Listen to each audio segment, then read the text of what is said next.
When you look at a charge sheet, you have to be specific to say that so and so has done such and such act, so and so has bribed certain individuals. This is a charge sheet alleging that these people, including Adanis, have bribed Indian officials in Indian entities. I do not find a single name or a single detail in the charge sheet as to who has been bribed, in what manner has he been bribed, and the official belongs to such and such department. This charge sheet is completely silent. I don't know how one can respond to these kind of charge sheets. At the outset, I want to tell you that these are my personal legal views. I am not a spokesman for the Adani Group. I am a lawyer. I have been appearing for Adani Group in several cases.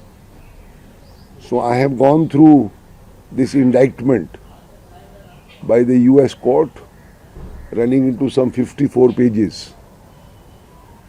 My assessment is, and it is clear, that there are 5 charges or 5 counts. It is very important to note that count 1 and count 5 are more important than the others, but in neither in count 1 nor in count 5 is Mr. Adani or his nephew charged. This is like a charge sheet. It charges individuals for doing specific acts. It is like a charge sheet under the Indian penal laws, that you charge somebody with a particular act, whether it is bribery, whether it is corruption, whether it is robbery, whether it is murder. So count number 1, contained in paras 124 onwards of the indictment,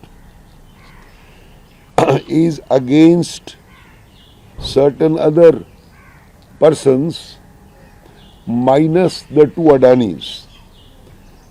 It includes some of their officers and 1 foreign person. That is the conspiracy to violate the Foreign Corrupt Practices Act. It is called FCPA. It is somewhat similar to the Prevention of Corruption Act in India. So the first allegation is that there is a conspiracy to violate the Foreign Corrupt Practices Act framed by the US Parliament. In that, the Adanis are not named, their officers may be named. That's 1. Then there are 2 or 3 other counts relating to securities and bonds. In those 3 counts, the Adanis and others are named. In the last count, which is a very important count, is a count relating to obstruction of justice. In that count, namely count number 5, the Adanis are not named, but their officers are named. So it is, maybe I made a mistake in count number 5.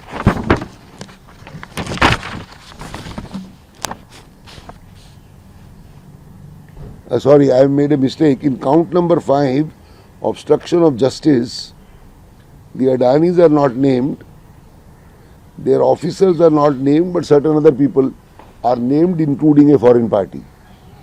But be that as it may,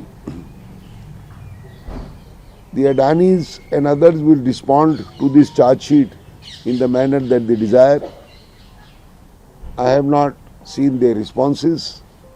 They will also respond to the stock exchanges in the manner that they desire. I have not seen or vetted any of these exchanges. These are my personal views which I have mentioned. after having a look at this charge sheet. In the end, I would like to say something which has been troubling me, that when you look at a charge sheet, you have to be specific to say that so and so has done such and such act, so and so has bribed certain individuals, because this is a charge sheet alleging that these people, including Adanis, have bribed Indian officials in Indian entities relating to supply and purchase of power. But I do not find a single name or a single detail in the charge sheet as to who has been bribed, in what manner has he been bribed, and the official belongs to such and such department. This charge sheet is completely silent. I don't know how one can respond to these kind of charge sheets, but I am sure the Adanis will take legal opinion, including from American lawyers, etc. One more thing I may add, I think I made a mistake. It is correct that in count 1 and count 5, the Adanis are not named, but several other persons are named. Whether they are connected with Mr. Adani or not, they will respond. But I just wanted to clear the air that the Adanis are not named in count 1, violation of the Foreign Corrupt Practice Act, or count 5, relating to obstruction of justice.